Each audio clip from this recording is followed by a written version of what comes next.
A very big hello to my future toppers out there, my dear children. I hope every one of you is doing good. Not worried about midterms, right? Don't be worried, we are here. Okay, so today we are going to start off a chapter which made me feel like I was a doctor when I was in class 12th. Yes, it's human health and diseases. And for the first time in my life, I saw so many diseases out there with the name of the infectious agent, so many tough names. And I learned about AIDS, I learned about cancer and the drugs which were there. So it was so fascinating for me. And I thought that, okay, I am at least a partial doctor by the end of this particular chapter. So I don't know how many of you feel the same, if at all you are someone who felt the same somewhere, my dear children, or are feeling the same. Definitely let me know in the comment section. And I used to actually study this chapter in the form of a doctor only. I used to like, okay, this person has amoebiasis, let's check the symptoms. So I used to learn the symptoms in that sense. It was still dramatic, silly, I know that, but it was a very fun way of learning this chapter. And if at all you have some other ways, definitely let me know that as well. Well, my name is Jasmine Joy, and today I am going to go ahead with human health and diseases because it carries 11 marks in your midterm examination. And is this number a small deal, my dear children? Not at all. There's only one thing that I want from you guys, and that is to please stay attentive over here. Do not, there might be so many things coming up in your head, popping up in your head. Say that, no, I am not going to fall in any of the trap. I am just going to listen to Jasmine ma'am's video, and I am going to understand human health and diseases, and I am going to score 11 on 11 in this chapter. If at all you agree to it, if at all you are ready, click on the like button and share it with your friends also who are in need, and let's begin this chapter. So the first thing that we have is health. Right, when do we call some person as healthy? When do you call that you yourself are healthy or Jasmine ma'am is healthy? When, my dear children, I am physically healthy, when I am socially healthy, when I am mentally healthy. When I am healthy in all three aspects, physical, mental and social, there is an overall well-being, my dear children, at that point I will be saying that, yes, I am what? Healthy. Otherwise, I cannot say that I am healthy. Now, opposite of healthy is being what? Having a disease. And when do you call that some person has a disease? When your organ or the systems function, my dear children, in some ways it is affected. One organ has a function to do this and this, but it is now not working, this organ is not working. So do you think these functions could happen? No. So at this particular point of time, your whole body is going to show some signs and symptoms. So this is what? This is known as a disease. And diseases, my dear children, are of two types. One that can spread from one person to another. One that is not something that can easily spread like that. So one is known as infectious, the one that spreads. And the one that does not spread, it is known as non-infectious. Ma'am, I didn't understand it. Easy. So over here, I am someone who is having cold now. Okay, so I am coughing. And then I am using my same hand to hold a bottle out there. My friend asked, can you give me some water? So I say, I have cold, yeah, do you need water? He said, no, it's okay, I'll anyway drink like this, not a problem. And then he takes that bottle. My dear children, he's taking that bottle, has everything that I had on my hand, my dear children. So what is having exactly getting transferred over there? And then when it comes in contact with him, what will happen? He will also have cold somewhere, if at all his immunity is not that great, or things like that. So these type of diseases which can easily spread through what? Through the droplets out there or through blood. Okay, when it comes to HIV, AIDS, you might have heard about that. It is also an infectious disease. So, okay, ma'am, can HIV spread through a handshake? No, it does not spread like that.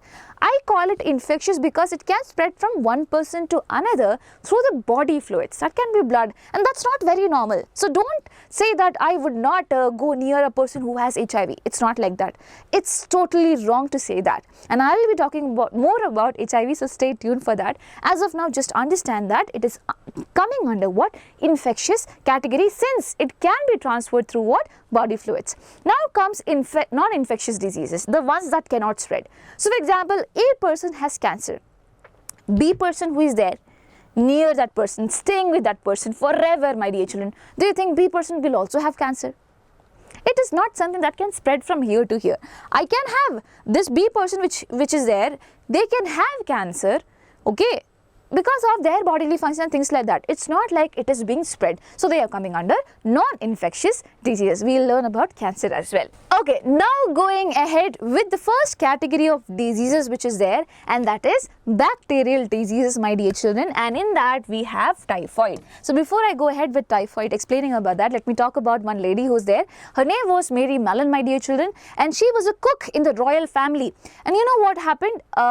She was someone who carried this disease but was asymptomatic, as in she did not have any symptoms of having typhoid. Yes, there are cases like that. So she was like that, and she used to be a cook, right?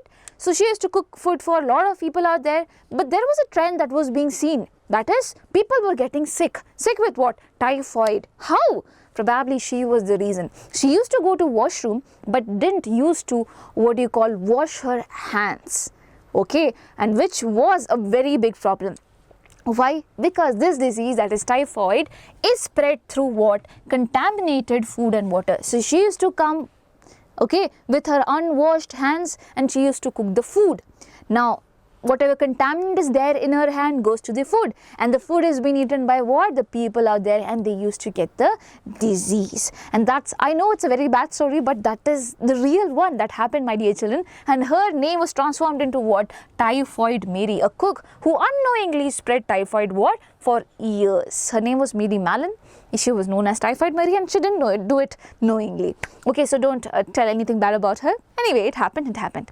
Now, so the contaminated food and water, through it spreads. But where does this particular bacteria go? It goes to the small intestine, my dear children. Okay, it can travel through the blood and all of the other organs as well. But the major part is this particular thing. Major part that you need to remember profoundly is what? The small intestine. And I'll tell you. So usual symptoms which is there is high fever. Okay, that is 39 degrees Celsius to 40 degrees Celsius. There will be weakness because of the fever. There will be stomach pain. There will be constipation. There will be headache, loss of appetite, as in you don't feel to eat much. A lot of things are there. So anything that is around your intestinal thing, you can remember like this: stomach pain, constipation, headache is not. But anyways, loss of appetite, all of this thing is there. But there are severe cases as well. Okay, severe cases is when it leads to intestinal perforation, as it means that in the small intestine there will be certain perforations, my dear children, and those are what? The severe, that happens in the severe cases, and you need to remember it. Okay, you need to remember it. And the diagnosis, typhoid can actually be diagnosed as well. You know how? By using a test which is known as Vidal test. So in your NCERT there are only two diseases where diagnostic test is also given. One is typhoid and the other one is HIV AIDS. So please remember these two diseases and their test as well. Now we spoke about everything. We also said that it is caused by bacteria, but we didn't discuss the name of the bacteria. So the name of the bacteria is Salmonella typhi, which causes typhoid. Okay, Salmonella typhi, make sure you're writing T in small letters because it is the species name. Fine. So I hope you remember all of this thing in some ways in the form of a story or things like that. So Mary Mallon was the person who used to spread this. The name of the test used for detection is what? Vidal test. And in the mode of infection is contaminated food and water. It goes to the small intestine, your blood, and also the other organs. Generally it causes headache. Okay, and high fever, that is 39 to 40 degrees Celsius. There will be weakness because of the fever, there will be stomach pain, there will be constipation, there will be loss of appetite as well, and in severe cases it can lead to intestinal perforation, and it is caused by pathogen, that is Salmonella typhi, which is a bacteria. Now you might have heard about cholera, my dear children. Cholera is also caused because of bacteria only. So please remember that also. Now you have the second disease under bacterial disease category, and that is pneumonia. Okay, pneumonia is caused by two bacteria right up over here which has been put up. The first one is Streptococcus pneumoniae. Okay, it is what? Streptococcus pneumoniae. The second one is Haemophilus influenzae. Both of them are bacteria. Streptococcus pneumoniae and Haemophilus influenzae. Now ma'am, where does it go and affect? Usually we all know. If at all you do not know, it's okay. Pneumonia usually affects our lung region. Okay, so where exactly in the lungs? In the lungs, you know, there is alveoli, where the gaseous exchange and everything takes place. It mostly affects the alveolar region. So it affects the alveoli in the lungs filling them with what? Fluid. If at all you think there is enough amount of fluid over here, do you think gaseous exchange would be taking place over here? No. So that is a problem that is caused in the case of pneumonia. So what are the symptoms that you can get? Obviously there will be breathing issue because there is no exchange of gases. I'm not getting, my cells are not getting enough amount of oxygen. So it will cause what? A ruckus inside my body. I will be having breathing issues. Apart from that, fevers, chills, coughs, headache. In severe cases, the lips and the nails, very important. The severe cases, all of it you need to remember. Okay, in the severe cases, the lip and the nail will turn bluish grey in color. It will turn blue to grey in color, both the lips and the nails. Why? Because you have an oxygen deficiency happening inside your body. Now, how is it transmitted? Is it transmitted? Yes. How? In pneumonia, obviously I am breathing issue, I have cold and cough, lot of things would be there associated, my dear children. Cough is there, right? I am coughing, I am telling you, whenever someone is coughing, my dear children, there will be droplets, n number of droplets that will be getting transferred out there. So if at all you are inhaling the infected droplets or sharing utensils with an infected person, you can get this particular disease, that is pneumonia. Okay, fine. So the pathogen that causes it was Streptococcus pneumoniae as well as Haemophilus influenzae. Infection site is what? Your lungs. Where exactly in the lungs? In the alveoli, because it is filled with fluid. And since it is filled with fluid, do you think exchange of gases is going to happen? No. Which is why I will have breathing issues, I will be having fever, I will be having chills, I will be having cough, I will be having headache. And in severe cases, my lips and the nails will turn bluish, bluish grey in color as well. Okay, in transmission, it is spread through droplets, so it's a droplet disease, my dear children, and also if you share utensils. Other bacterial diseases, so we studied 2 bacterial diseases in your NCERT, one is typhoid, other one is pneumonia, and in your NCERT in this paragraph of pneumonia, 3 other bacterial diseases are given which you need to remember. One is dysentery, other one is plague, and another one is diphtheria, DPD. Okay, DPD. Fine, your DP is looking dashing, you can remember like that. So dysentery, plague and also diphtheria are what? Bacterial diseases. Please understand that there is one more type of dysentery, you will see that, amoebic dysentery, that is caused by some other organism, not bacteria. So plain dysentery, dysentery means what? In your stool there will be blood, okay, in your stool there will be blood, that is known as dysentery. Fine.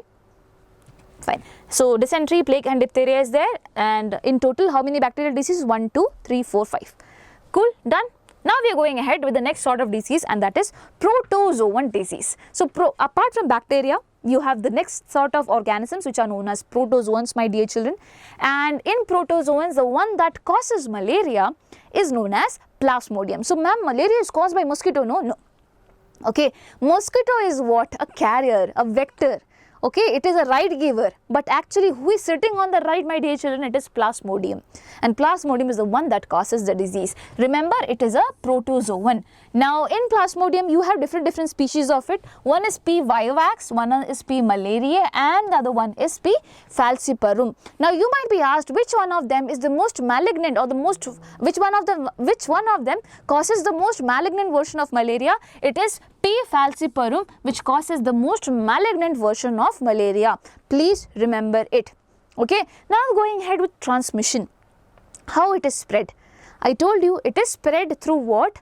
So we usually study contaminated food and this and that, but over here it is spread through the bite of a mosquito. What is the name of this famous mosquito out there? It is female Anopheles mosquito. Always remember, the male mosquito are not someone who will come and bite humans for blood. Okay, they usually feed on the plant saps. Okay, female mosquitoes take the blood because it is very much needed for the process of reproduction and things like that. Okay, after reproduction process out there. So it's like a feed for the babies. So female Anopheles mosquito is the one that causes this particular disease, and remember this mosquito's name. You will see other mosquitoes also, other names as well, do not get confused. Now what exactly happens over here? For that I will take you to this particular page which I made previous year. So Plasmodium is a protozoan and it causes malaria, we know that, and it is there in the Anopheles mosquito, we know that as well. So Plasmodium has different stages. Okay, one such stage is known as sporozoite stage. So in the sporozoite stage, it is in the Anopheles mosquito's salivary gland. Where? In the salivary gland. Okay. So in the sporozoite stage, it is there in the salivary gland of Anopheles mosquito. Now my dear children, what happens is that when the mosquito comes and bites us, at this particular point of time it releases its saliva. Why? Because its saliva has some anti-clotting enzymes. Why is the mosquito giving us anti-clotting enzymes? Because it does not want the blood to clot, it wants to drink the blood like this, unstoppable. Okay, but when it does, it is giving the saliva, and the saliva will have what? The sporozoites out there. So with the mosquito goes what? The sporozoite. Into what? Into the human body, and it goes to the blood, my dear children. Always remember, mosquito is not here to give any blood to us. So don't think that a mosquito that bite a HIV infected person will cause disease in us also. No. Mosquito's food is blood. Why will it share it with you guys? So it won't. Okay, so it just gives the saliva, and the saliva has this particular thing, that is the sporozoite. Now it came to the human body. In the human body, these terrorists out there has their first camp in the liver. The cells of the liver are known as hepatocytes. What do you call them? Hepatocytes. Now inside the hepatocytes, they will undergo asexual mode of reproduction. Remember, this is asexual, not sexual. No sexual reproduction happens in the case of human body. Okay, I am talking about Plasmodium. So they are in the hepatocytes, they undergo asexual reproduction, and the number increases. Now when the number increases, what will happen? The hepatocyte, the cell which is there, they will get lysed. They will get open like this. Okay, they will get lysed. And now where do they go? Directly to the next camp, which is what? Our blood. Back. Not exactly the blood which is there. I'll make it specific. I'll say it's the RBC, which is the second camp. So the first camp was in liver what? In the hepatocytes. The second camp is in the RBCs, my dear children. Now in the RBCs, they again undergo something that is known as asexual reproduction. Okay, and over here I am telling you, it's not the sporozoite stage, the stages are changing over here. I am not telling the names of the stages. Okay, so now in one particular stage they have undergone asexual reproduction, my dear children, and what will happen again whenever reproduction is happening, there are too many number. So the RBC in which they are, the RBC will get lysed, it will get break open, and then a toxin is being released which is known as hemozoin. Ma'am, where does this toxin come from? So basically I'll tell you the backstory of it. So in the RBC, I told you these guys are there, these terrorists are there, right? And they are here for feeding on some very important protein which is known as hemoglobin, which is there in the RBC, right? When they try to feed the hemoglobin, it is broken down to heme protein as well as globin protein. Now this heme which is there, it is very toxic for the Plasmodium. So it says that I have to convert it into what? Something else which is not toxic for me, and that is known as hemozoin. It is what? Hemozoin. So everything is happening within the RBC, and they are reproducing as well over here, my dear children. They are converting heme to hemozoin, they are feeding on everything out there, they are reproducing also. Now once the reproduction has been done, over here they are going to burst open, the RBCs is going to burst open, and what will happen? Now this particular thing which is being made by them is released outside, but it is very toxic for human body, which is why, my dear children, we will have fever and chills. We will have bouts of fever and chills in the case of malaria. Not every time there is like fever and things like that. There's sudden chills that is happening because of the hemozoin, the toxin being released. Now I told you that they are undergoing asexual reproduction, and what are they forming? They are forming the next stage of them, which is known as gametocyte stage. It is known as the gametocytes. So the gametocytes are being formed over here. Okay, the gametocytes are the one that are being formed over here, and it's there in the blood. Because the RBC lysed off, the gametocytes are also being released, right? It's there in the blood. Now when another female mosquito comes, okay, female Anopheles mosquito comes, my dear children, it will be taking that blood. It will be taking that blood. Now you tell me, who has the gametocytes? Who has the gametocytes? It's there in the mosquito's gut. Ma'am, what happens in the mosquito's gut? The gametocytes which are there, why do you call them gametocytes? Because they are the one that will form the gametes later on. So in the mosquito's gut, they will form the gametes will be fusing. Okay, the gametes will be fusing, they will forming the zygote, and there will be stages, and later on, when they reach the sporozoite stage, my dear children, basically, when they reach a particular stage, they move toward the salivary gland of the Plasmodium, of the Anopheles mosquito, and that's when you call them as the sporozoite stage. So in our body, there is no sexual reproduction happening. Sexual reproduction happens in the mosquito's gut. Okay, here just gametocytes are being formed. Your question could come, where are the gametocytes being formed? In the RBC. When they undergo asexual reproduction, you get gametocytes. Always remember, in the RBC. So these type of questions can be coming up. You need to remember them. Now, coming back over here, and let's see. So, transmission spread through the bite of the infected female Anopheles mosquito. Life cycle enters the human as sporozoites. Via what? Mosquitoes bite. This question is asked, in which stage does it enter? Sporozoite stage. Now, it multiplies in the liver, then attacks the RBC, causing what? The rupture of RBC. Hemozoan toxin is being released, which is why you get chills and high fever every 3 to 4 days. Okay, and mosquito bites infected person. Okay, they'll get the parasite. That is what is being written over here. Reproduce inside the mosquito, new infections life cycle occurs. So I told you the parasite. Okay, so over here the mosquito bites the infected person, and the parasites, they will reproduce inside the mosquito. That is what I meant to say. And then you will get the new infection cycle. Over here you need to remember one very important thing. As you have seen Plasmodium's journey, my dear children, it needs 2 hosts. One host is the mosquito, the other host is us. Okay, one host is a mosquito, other host is us. Mosquito also acts like a vector. Okay, vector means the one that helps in the traveling. Vector means someone who carries. Okay, so 2 hosts, human and mosquito, and Anopheles mosquito which is there, it is also a vector. Fine. Now go through this particular page as well. I have already explained you in my way over here. I think that would be enough. Okay, and if at all you have any doubts, my dear children, I am here. Trust me, I'll answer your doubts. Okay, put it on the comment section. Now, you have Amoebiasis. Okay, what do you have? You have Amoebiasis as the next protozoan disease. 2 protozoan diseases are there. So, it is caused by Entamoeba histolytica. It is caused by Entamoeba histolytica, and the affected organ that you need to remember is the large intestine.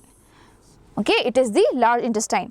Who is causing this? Okay, who is causing this is Entamoeba histolytica. What is exactly happening over here? Here also you see dysentery. That means you see blood in the stool, my dear children. But you call this type of dysentery as what? You call this as amoebic dysentery. Okay, you call this disease as amoebiasis, and you call the dysentery as amoebic dysentery. Now, what are the symptoms? One is constipation, since your large intestine is getting affected. Second is abdominal pain. The other one is cramps, and blood and mucus in what? In the stool. So, blood and mucus in the stool is what is formed in dysentery, and since this particular protozoan is affecting your large intestine, you will have everything else associated with the intestine, that is constipation, abdominal pain, and the cramps. Okay, will you be able to remember it? I hope you do. And now, my dear children, transmission, how it is exactly spread?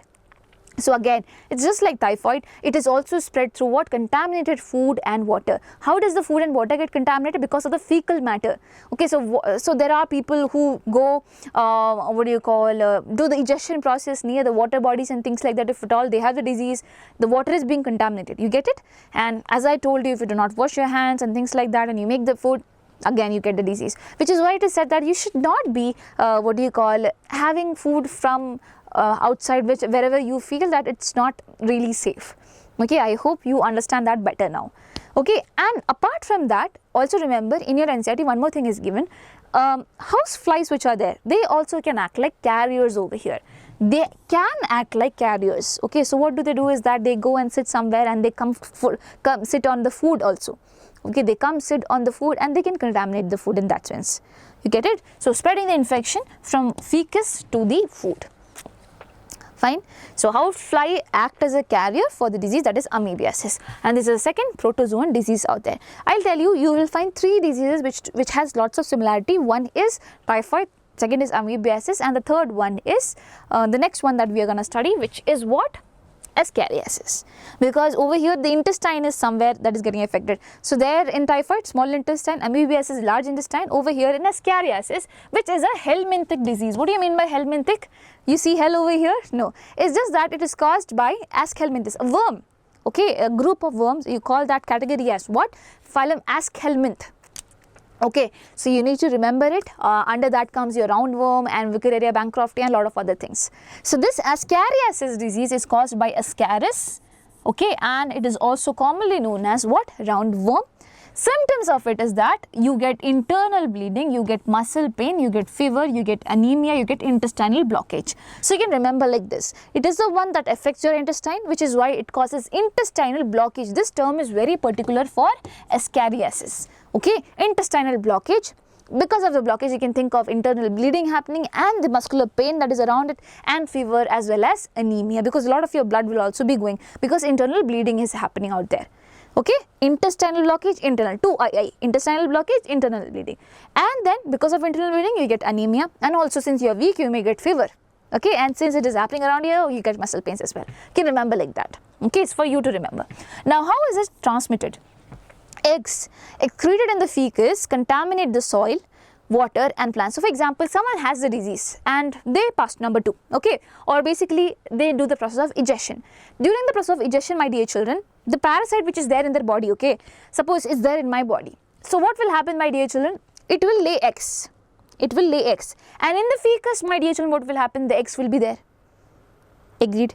Now, this contaminated fecus which is there, my dear children, it will contaminate the soil and the water and everything else as well. And that's how you get it. If you have the contaminated water, if you have the contaminated vegetables and fruits, without washing it, you will get that disease. For example, this vegetable is there, it has the egg, okay, and now I am having it raw, I will have the disease. That is why we said that you should not be having food in a raw format. It's not a good way. It's not really a good way to have food. You should be boiling it. That's only after you should you should be having only after that only. Okay.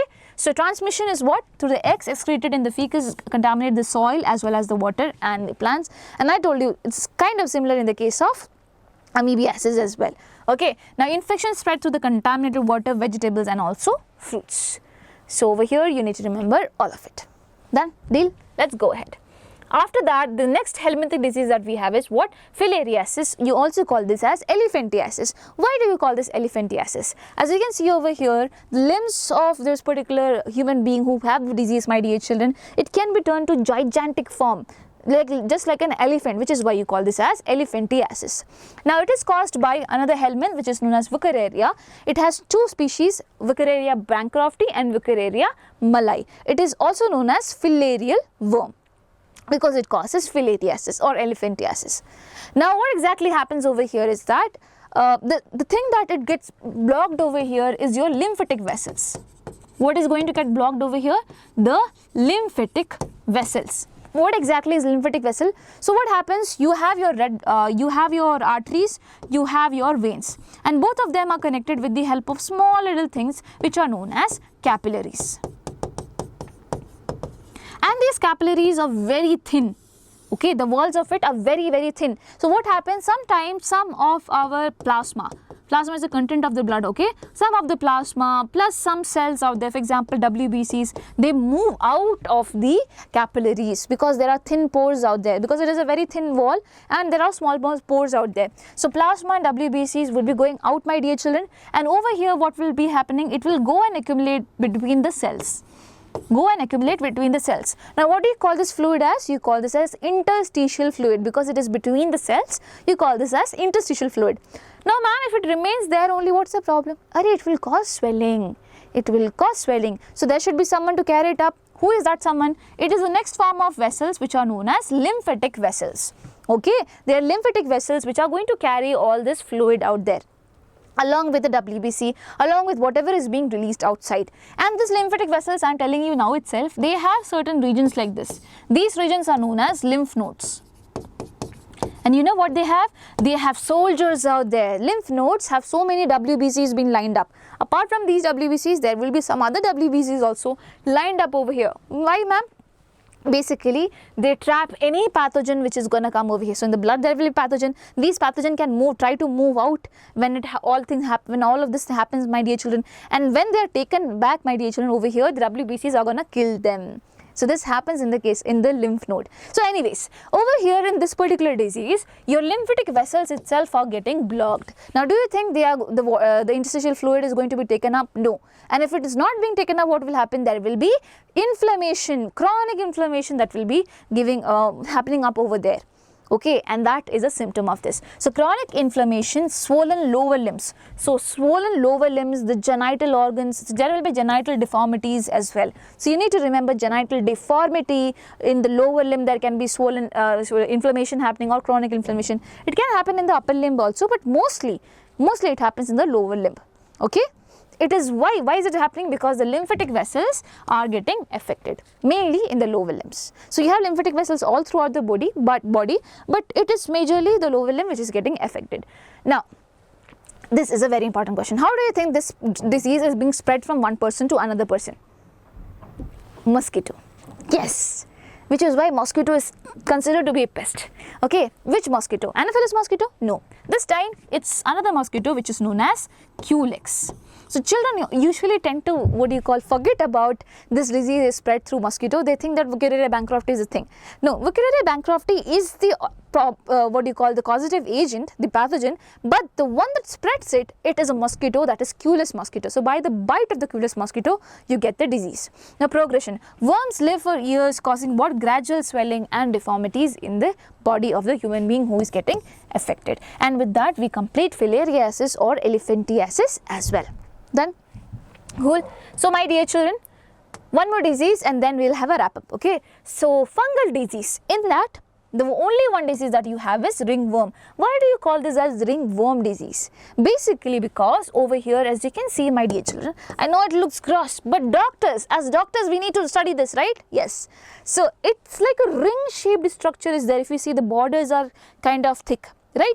So it looks like a worm and it looks like a ring shape, which is why this is known as ringworm disease. But it's not actually, any worm is no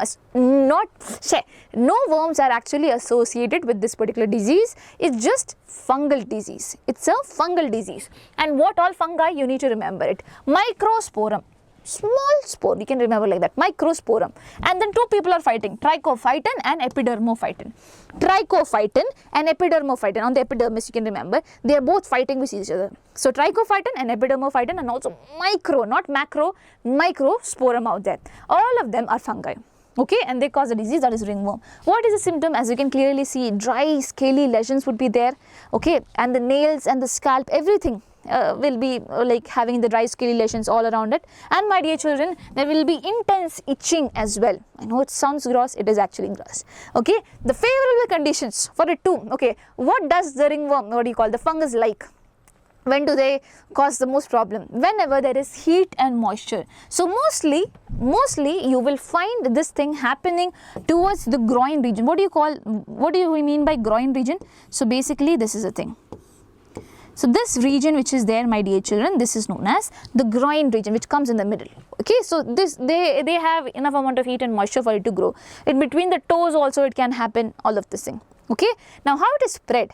It is spread if at all someone has the disease and you use the same towel as he or she is using, you will get that.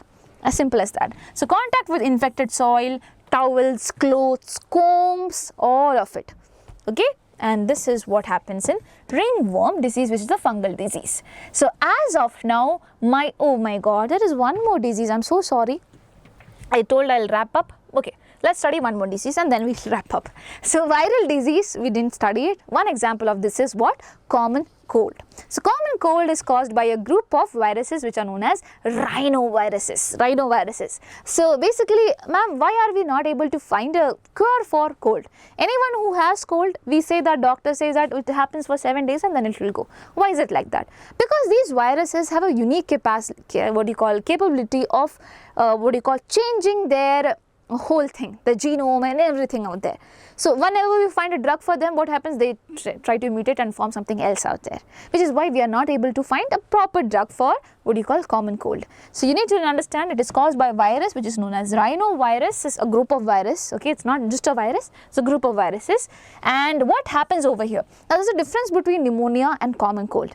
Pneumonia is going to affect your lower respiratory region, that is your lungs and everything out there. In the case of common cold, it affects your upper respiratory system, that is your nasal congestion happens, there will be sore throat, there will be headache, there will be tiredness and everything. Okay, nose and respiratory passage is affected but not the lungs. You need to remember that. Infection happens, the nose, the respiratory passage but not the lungs, that is not the lower respiratory system. So you will have nasal congestion, sore throat and everything happening but nothing else. Now how it is spread? Just like how it was spread in pneumonia, there is inhalation of droplets, contact with contaminated objects, pen, books, whatever thing is there. Okay, now in your NCERT, two more diseases are also given which are viral diseases and you need to remember them. Dengue and chikungunya. Okay, dengue and chikungunya are also viral diseases, and who spreads it? Who spreads it? It's not caused by Aedes mosquito, it is spread by what? Aedes mosquito. Aedes mosquito. So both of them are caused by Aedes mosquito, different species of it. One is dengue, other one is chikungunya. And now actually we have covered all the diseases out there. Polio is also a disease which is caused by virus. Mumps is also a disease which is caused by virus. Okay, so viral diseases are common cold, polio, mumps, dengue and chikungunya. Okay. Now we can sum that up, and if at all you are ready for the, I am going to give you a challenge as of now. You have to let me know the names of all the diseases which are caused by all the, what do you call, you have to categorize them into bacteria, helminthic and all this thing. Can you do that? If at all, in one go, if at all you can try. Let me see who is the one who gets the most of the answers correct. No cheating, okay? You should not be going back and seeing anything like that. Okay, I'll just sum up once, you listen to me carefully and then you can go ahead with it. So this is a challenge for you guys. So bacterial diseases in your NCERT, there are 5 of them. One is typhoid, the other one is pneumonia, and then diphtheria, dysentery, and and then what was one more thing? Even I forgot. Diphtheria, dysentery, cholera is not in your NCERT, plague. Okay, plague is the one that is example. DPP, DP dashing, right? Now after that we studied about, according to NCERT if you go, the next thing is viral disease, and in that we have common cold, and along with common cold you need to study about dengue as well as chikungunya, which is given later in your NCERT. Apart from that there is polio and mumps also, which comes under viral diseases. Fine, done. Now comes the next sort of disease, which is protozoan diseases. Now you have 2 protozoan diseases given in your NCERT. One is malaria, which is caused by plasmodium, and the next one is amoebiasis, which is caused by Entamoeba histolytica. Okay, now we have helminthic disease. One is what do you call, Ascariasis, which is caused by Ascaris, which is known as roundworm as well. Other one is Filariasis or elephantiasis, which is caused by Vaccination bancroftia or Vaccination malai. Fine, and now the last one, which is fungal diseases. It is known as ringworm disease. It is caused by 3 type of fungi, which is microsporum, trichophyton, epidermophyton. Done. Khatam. These are the details that you need to remember. If at all you think you can recall, put it down in the comment section. Okay, fine. Now, how to prevent vector-borne diseases, as in the diseases which are spread through what? Mosquitoes and other vectors, housefly and things like that. How do you control it? So vector-borne diseases, malaria, filariasis, dengue and chikungunya. Malaria is caused by Anopheles, filariasis is caused by Culex, dengue and chikungunya by Aedes mosquito. So prevent water stagnation, because this is where they lay the eggs. Okay, clean coolers regularly, because again this is where they lay the eggs. Use mosquito nets or wire mesh so that they don't bite you. Introduce Gambusia fish in the pond. So Gambusia are the ones that feeds on the larvae of all this mosquito and things like that, so they will eat it up. Okay, spray insecticides in the breeding area. So these are the things that you need to remember. To vector control, prevent water stagnation, clean the coolers regularly, use mosquito net, introduce Gambusia and spray insecticides in the breeding areas. Now I told you, female Anopheles mosquito, female Culex mosquito and Aedes mosquito, all of them females only. Now, going ahead with the next topic that we have, I don't want to go ahead with anything else. Before that, let me tell you one more thing, that is polioviruses.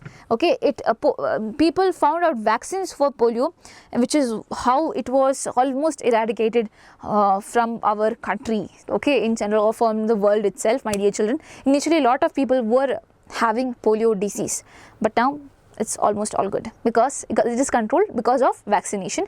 And today we are going to study more about vaccination as well in this particular session. Okay, ready? So now it's too cold in the studio, so let's turn it on. Okay, now we are going to talk about immunity. We spoke about diseases. We need to fight against diseases. For that, we have 2 types of immunity. One is innate and the other one is acquired. Okay, innate, as the name suggests, it's in us. Okay, it is present from birth. It is non-specific defense. That means, for example, whatever comes in, for example, the skin. Okay, skin is a type of innate immunity. Why? Because if some mosquito or what do you call, if some A organism trying to come in, B organism trying to come in, C organism trying to come in, for all of them it is going to act like a barrier. It won't say that you come inside, you don't come inside. Can you say it like, no, it is non-specific, my dear children.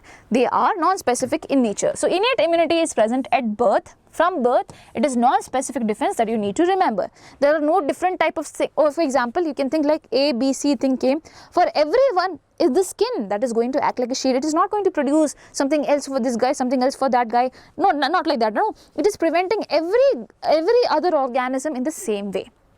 Now, one such barrier that we have over here is a physical barrier. So, your skin and the mucus acts like physical barrier. Skin prevents the microbial entry. Mucus, which is there, my dear children, in our respiratory tract, in the gastrointestinal tract, in the urogenital tract, the genital as well as urine tract, my dear children, all of them, they are going to trap what? Microbes, such that they cannot move. So, they are what? Physical barriers. Isn't it there with us from birth? Yes, we have it. We have skin, we have mucus as well. Okay, so this is the physical barrier which is there. You need to remember the names.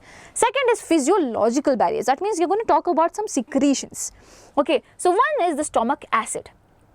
In the acid stomach, it produces HCl. I hope you know that, right? And the HCl, my dear children, obviously it will be there to kill lots and lots of organisms out there. So it is going to act like a barrier. Your saliva has the enzyme that is known as lysozyme.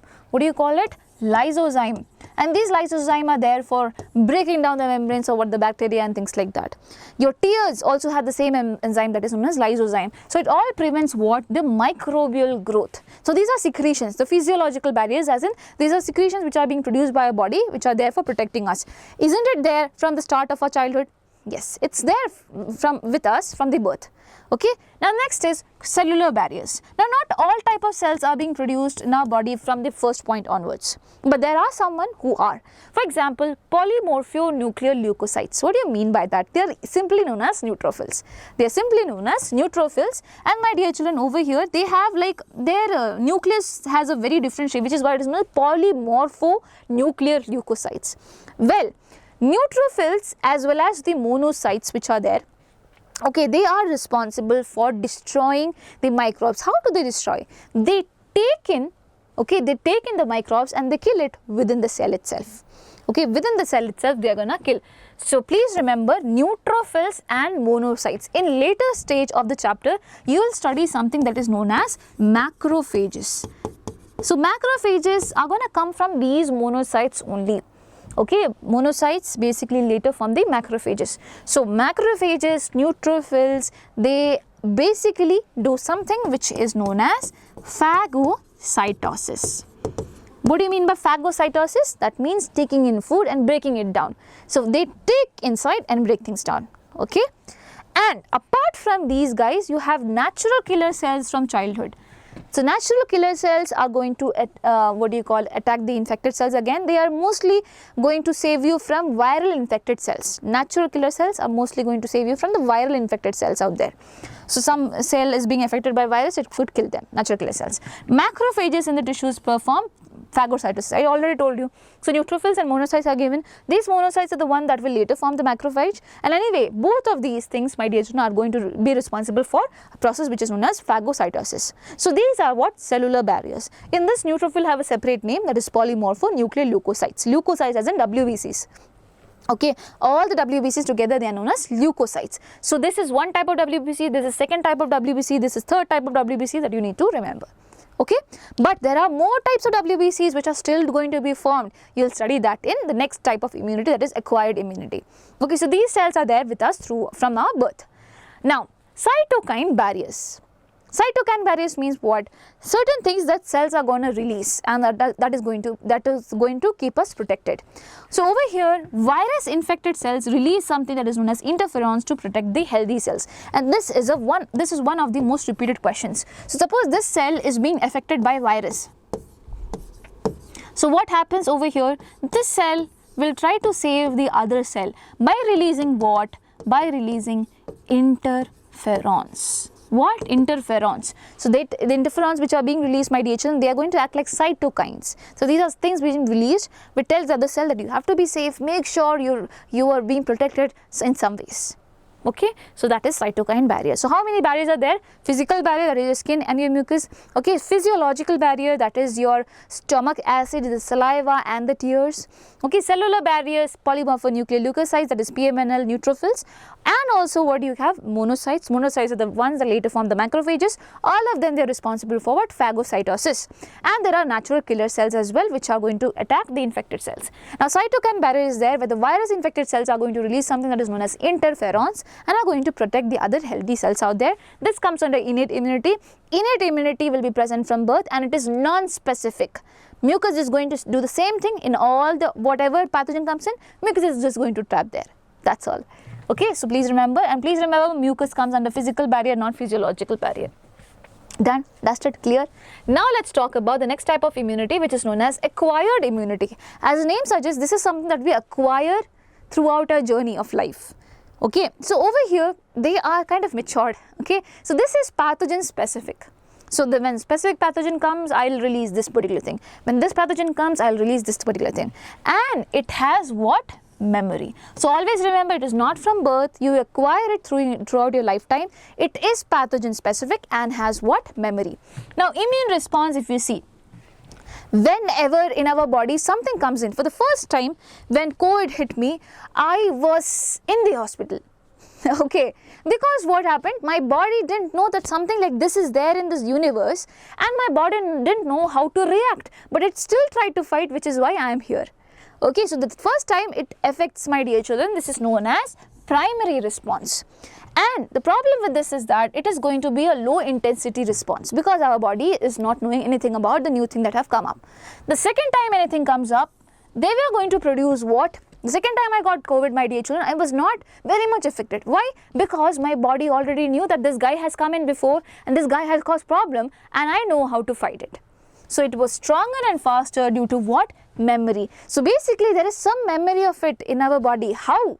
How do you think all of it happens? Basically it's because of one group of cells which are known as lymphocytes. This is another type of WBCs. White blood cells. We studied the different type of WBCs. One more type of WBC or leukocyte, my dear children, it is lymphocytes. And lymphocytes are of two types. Please remember, there is B lymphocyte as well as T lymphocyte. Okay, the B lymphocyte which is there, it is responsible for production of antibodies. It is for the production of antibodies, whereas T lymphocytes are going to produce T helper cells and T cytotoxic cells, which are directly gonna kill. See, T cytotoxic cells, no, they're gonna directly kill the cells which are causing problems. Whereas T helper cells, my dear children, are going to help in the whole process out there. Okay, all of them are equally important. Okay, so over here, B lymphocytes, they are going to produce antibodies. You have 5 antibodies, GAMED,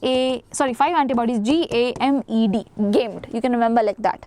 Okay, and it is also known as, it is said that B lymphocytes provides what? Humoral immunity. Why? Because these antibodies which are there are found in the blood, and blood is what? It is known as humor, the fluid. Okay, which is why it is known as humoral immunity. So this provides immunity with the formation of what? Antibodies which are there in the blood. So once something comes in my body, my dear children, this pathogen which is there, it is known as antigen. It is known as antigen. Now when the antigen comes in my body and in my blood, already there are antibodies.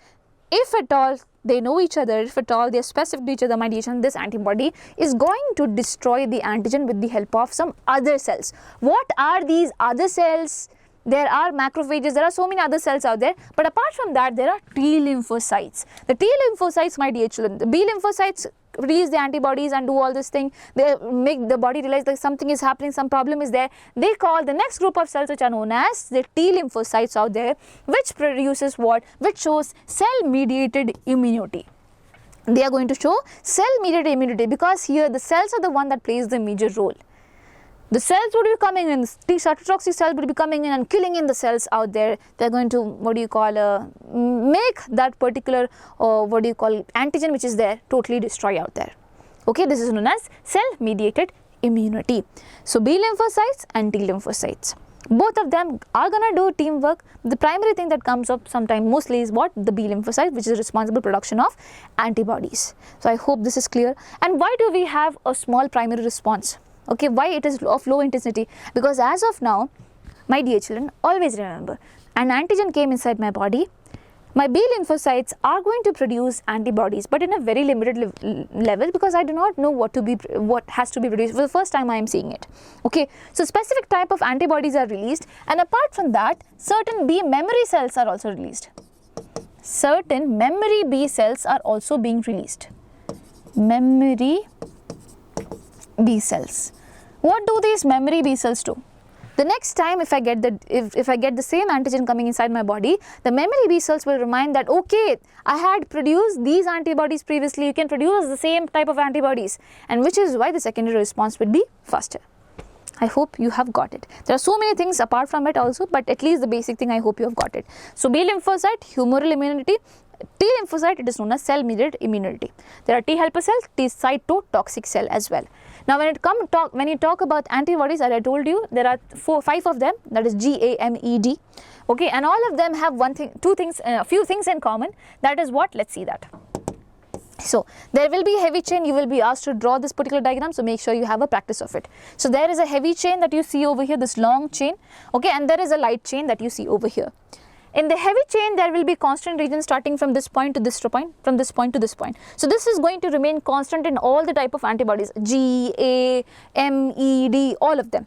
Okay, but the top region, which is this, which is marked in blue, this is known as variable region. Ma'am, does light chain also has this? Yes, they have their own variable region. So my dear children, in all different type of antibodies, this part will be different.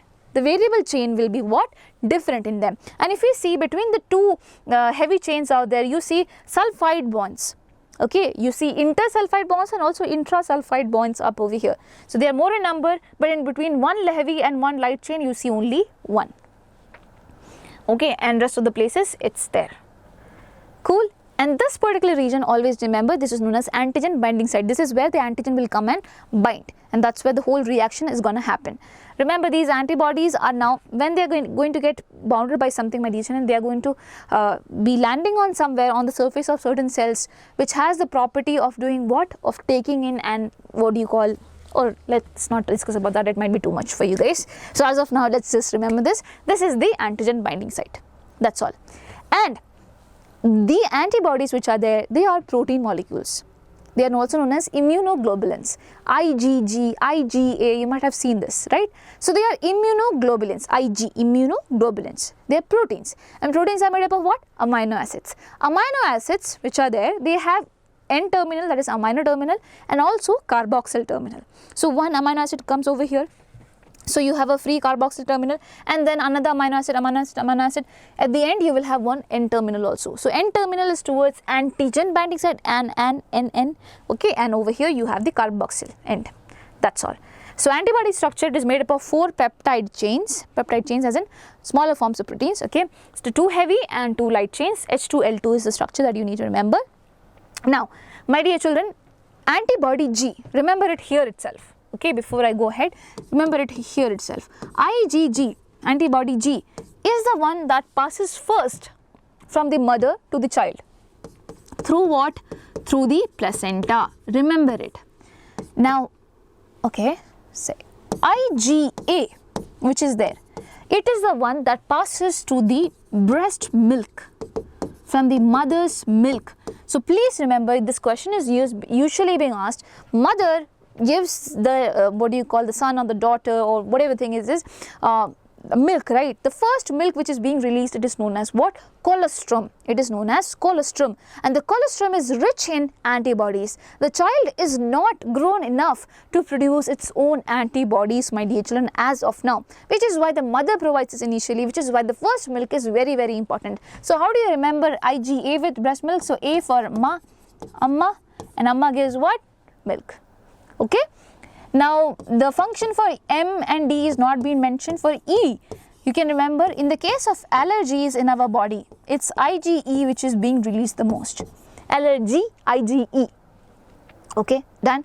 So we were in acquired immunity. We said that this is pathogen specific. It has memory cells being produced, and the immune response are 2 types: primary response, secondary response. Primary response low intensity, secondary response or anamnestic response, it will be stronger and faster. Why? Because memory cells are being produced. It's not just memory B cells, but memory T cells are also being produced. Now lymphocytes, 2 types of lymphocytes are being used, B and T. B is responsible for production of antibodies, which is why it is known as humoral immunity, because the antibodies are going to mix with the humor, which is the blood. Okay, and T lymphocytes are going to help the B lymphocytes, the B cells out there. It gives cell mediated immunity. Over here the C cytotoxic cells and the T helper cells comes into action to do all the things out there. Okay, now if you talk about antibody structure, you have 2 heavy chains, 2 light chains. They have the sulfide bonds out there. Only one sulfur bond is over here in between heavy and light, but there are multiple of them in between 2 heavy chains. There is a variable region, there is constant region, and there is antigen binding site, there is carboxyl terminal, there is N terminal. Done. That's it.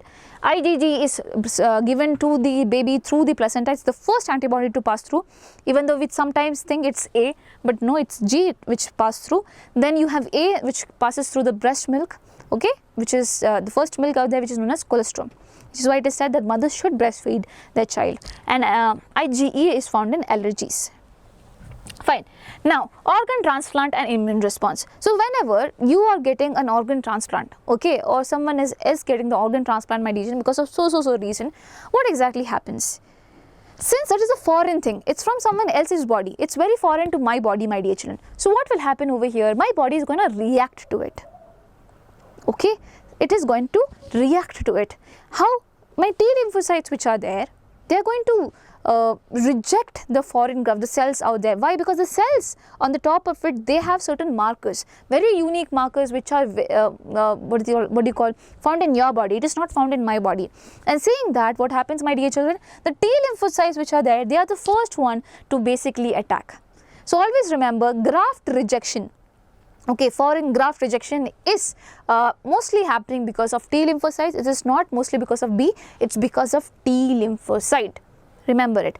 And what do you do in this case? Anyway, you want the graft, right? Anyway, you want that foreign organ in your body. For example, my kidney is not working well, God forbid. But anyway, my kidney is not performing well, whatever. I have to take a graft from someone else. I have to take the kidney from someone else. And when it's there in my body, if my body rejects it, that's a problem, right? So what would I undergo? I would have to take up some immunosuppressants, my dear children. This is going to suppress my immune system. Okay, sometimes it works, sometimes it does not. So anyway, first of all, the tissue and the blood group has to be matched to prevent what you call the rejection. Anyway, some sort of things would be there, and to prevent it to happen, my dear children, there are immunosuppressants are being taken. But the important question that can come from here is that what type of cells are there for rejection of this? It is T lymphocytes. Remember it. Okay, done? Let's go ahead. Okay, so in acquired immunity, my dear children, we are going to go ahead and talk about active and passive immunity, and this is a very fun thing. Okay, we are studying immunity. In immunity, innate and acquired, what do you call, cell mediated and humoral, all of them are going to come over here. Cell mediated and humoral immunity are going to take participation over here in active and passive immunity. So what is active immunity, my dear children? Just imagine, I told you I had COVID. Okay, basically the first time I had COVID, it was my body which was fighting back. It produced the antibodies out there, own antibodies, right? So I call this immunity as active immunity. What do I call this?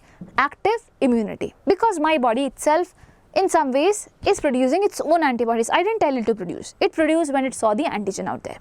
Okay, so when the body produces its own antibodies, it is known as active immunity. It can happen in two ways. One is natural infection, just like how I got the COVID. Otherwise, it can happen when basically I am getting vaccinated. What exactly is vaccination? Vaccination is when I am going to take the weakened form of certain pathogen. So I know that there is a pathogen A, and there are certain proteins on these pathogens which are of no use. They are not going to cause any trouble if I put in my body. So I am going to take some parts of this particular thing, and I am going to make a vaccine out of it, and I am going to inject in someone's body. Why I am doing that? Because the body will be familiar that these type of things can come in, and at that particular point of time it has to release antibodies. So when I give this injection, what will happen? My body thinks that it is a natural infection and it reacts to it by production of what? Antibodies. So anyway, it's my body which is producing antibodies, right? So this can be triggered by exposure to antigens naturally, or by infection, or by what? Vaccination as well. So vaccination can be done in this way, or my dear children, the pathogen can be made weakened. Okay, weakened as in it won't come back to life again in my body, my dear children. I have to make sure of that. Then only I can do this particular process. But yes, this is the whole thing. My body is the one that is actively participating in producing its own antibodies. It can happen because of a natural infection or by vaccination. Now, the thing with this is that there will be a slower response. Can you expect a fast response over here? No, it's my body which is doing that. It has to learn slowly. It will slowly do all this thing. But the protection that I am getting over here, isn't it long lasting? Yes.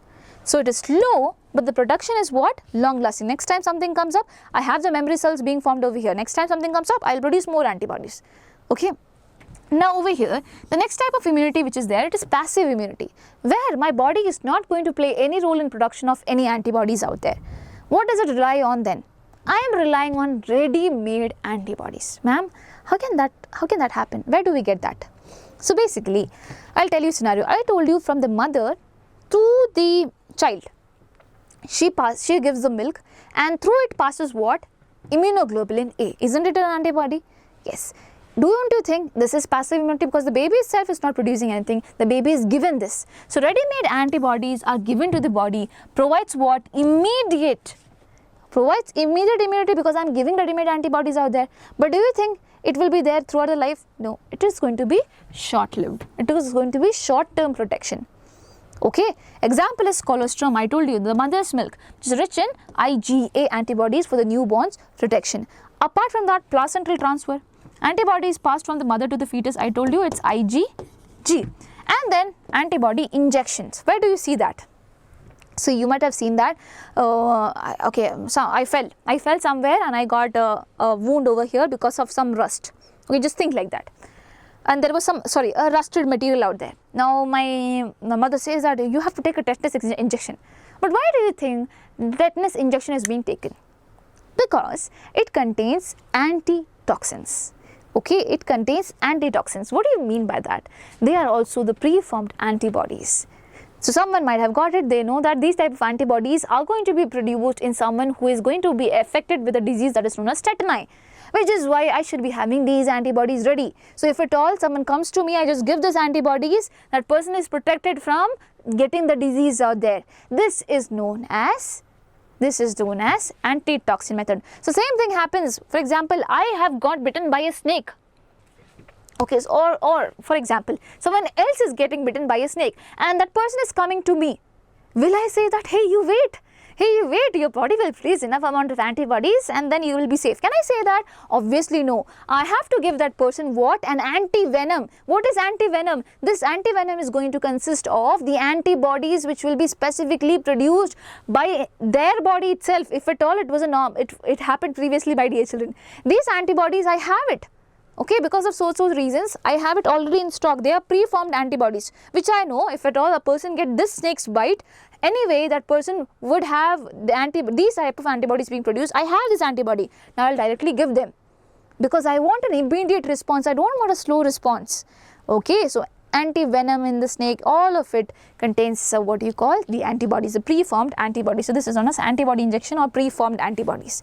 Either way. So this is happening under passive immunity. So if at all you're asked difference between active and passive, active, here the body produces its own antibodies, here ready-made antibodies are given. This is triggered by exposure to antigens and things like that. Here you are basically giving it, as I already told you. Here you get a slow response because you're relying on your body. Here you get a fast response. Here you get a longer lasting protection. Here you get a short-term protection. Examples of it, done. Okay. Now we come to vaccination and immunization. I already spoke about it, but still I'll tell you. Vaccination contains what? Antigenic proteins or weakened or inactivated pathogens. The vaccine which is there, it contains antigenic proteins, the protein code which is there somewhere, okay, or the weakened inactive pathogens. Now this triggers antibody production for future protection. Memory B cells and T cells enable a faster response on re-exposure, which is why we had been asked to take what? COVID vaccines. So people who didn't get COVID, they were also asked to take this vaccine because why? They wanted the body to produce enough amount of antibodies so that if at all if they get an in actual scenario, if at all someone gets COVID, they can be protected. But obviously there are so many consequences that have come around it. I don't want to speak much about it, but I'm just telling you. So these are the things that you need to remember. Now immunization, I told you, when the preformed antibodies are injected for immediate protection, it becomes immunization. So if at all you're asked in in tetanus antitoxin, in snakebite antivenom, what type of immunization you get passive immunization. Not active, it is passive immunization. Just change the terms a bit, immunization and make things like that. So tetanus antitoxin contains preformed antibodies which neutralize the toxins. Snakebite antivenom contains antibodies against what? The snake venom which is there. That's all. So vaccination and immunization is complete. Now you have recombinant DNA technology. What do you mean by that? I am going to change some for example, I have yeast. Okay, I know property of yeast that it is able to divide itself very fast. That means it is able to duplicate its DNA also, genetic material also, it is able to duplicate really fast.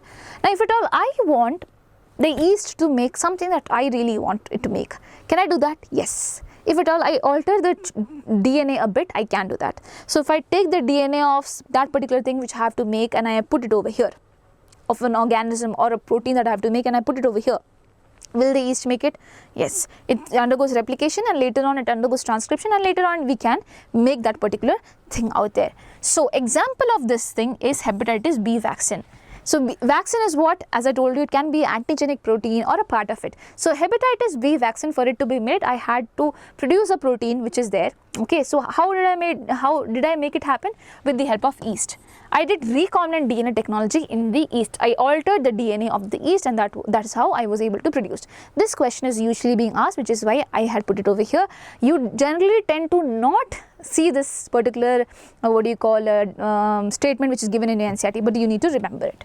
So it is hepatitis B vaccine and from yeast. Done? Cool. So if at all this question comes, where do you get hepatitis B vaccine from? Answer would be yeast. Now comes the next topic, which is allergy. What is the definition of allergy? Allergy means exaggerated immune response to environmental antigens. Not a normal response, it is exaggerated response. Okay. And what is the allergen out there? It can be a dust mite, a pollen, an animal dander, anything. And what are the symptoms that you get? You get sneezing, watery eyes, runny nose, breathing difficulty, a lot of things. Depending on different people, they have different things. What exactly happens over here?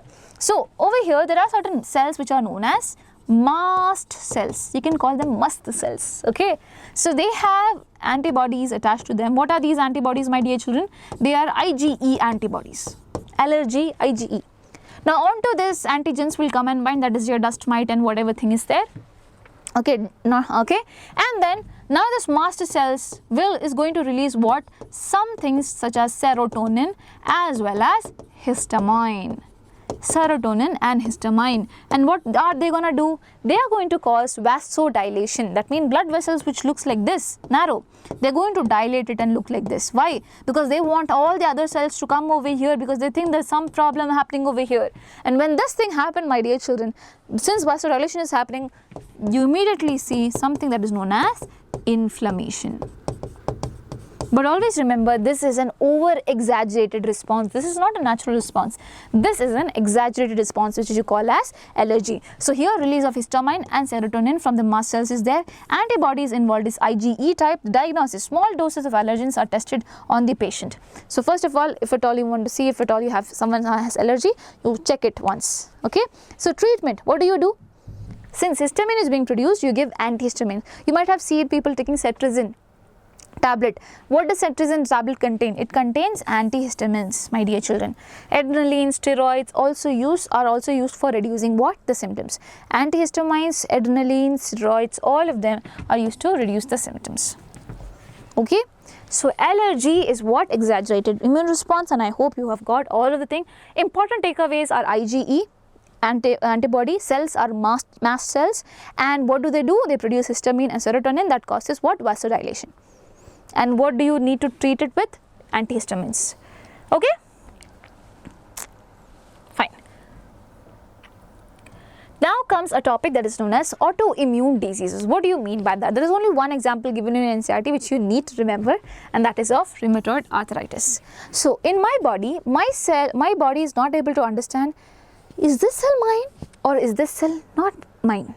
So self or non-self cell recognition is not happening over here, which is why what will happen?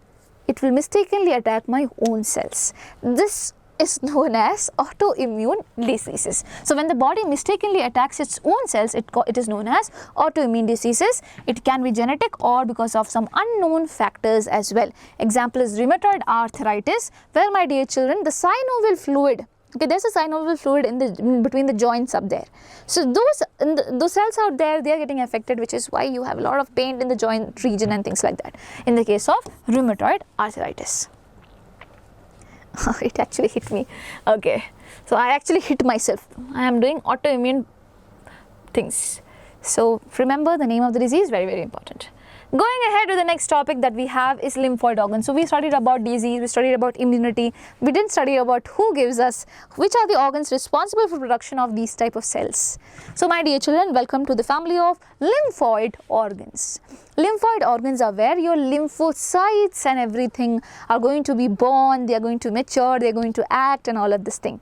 So lymphoid organs are categorized under two things, one is primary and the second one is the secondary one. Okay, so primary lymphoid organs are where the B lymphocytes, the T lymphocytes are going to be formed. They are going to be developed. I am not saying that they are going to do dishum over here. No, they are not going to act. So please remember the terms. Maturation of antigen sensitive lymphocytes are happening over here. So first thing that happens is what? Maturation. And the second thing that happens is that they become antigen sensitive. You can remember like that. That means they get to know that who is their what do you call enemy out there. So antigen sense, they get to know who, and they get to become antigen sensitive, and they get to become what? Mature in the primary lymphoid organs. So you have two primary lymphoid organs, one is the bone marrow and the second one is the thymus out there. In the bone marrow, my dear children, in our bone you have bone marrow, red marrow is there, yellow marrow is there. Red marrow has stem cells. Stem cells means there are certain cells which have the potential to become something, so many different type of cells out there. So there are hematopoietic stem cells which are responsible for formation of blood cells like RBC, WBC, platelets, all of it. And in WBC, you know, B lymphocytes, T lymphocytes are also being produced. So in bone marrow, you get the production of B and T lymphocytes. The B lymphocytes say, since B for bone marrow, B for me also, I'll stay here itself. I'll mature in the bone marrow. But T lymphocytes say that I would not mature over here, I have to go to thymus. So it goes to the thymus, my dear children. Okay, so thymus is a region behind our sternum, that is our chest bone. Okay, behind our chest bone or the sternum, you will find thymus, and this is where maturation of T lymphocytes is going to happen. Always understand the thymus, the shape, the size of it, it is going to shrink. Okay, throughout the adolescent stage, it stays like that, but later, my dear children, it will slowly start shrinking up. So bone marrow is the place where all the cells are being formed. And over here, B lymphocytes are going to mature and T lymphocytes are going to mature in the thymus. And thymus is going to shrink and thymus is behind the sternum. Done? They are the primary lymphoid organs, but two things happen. Now, they go to the secondary lymphoid organs. Why?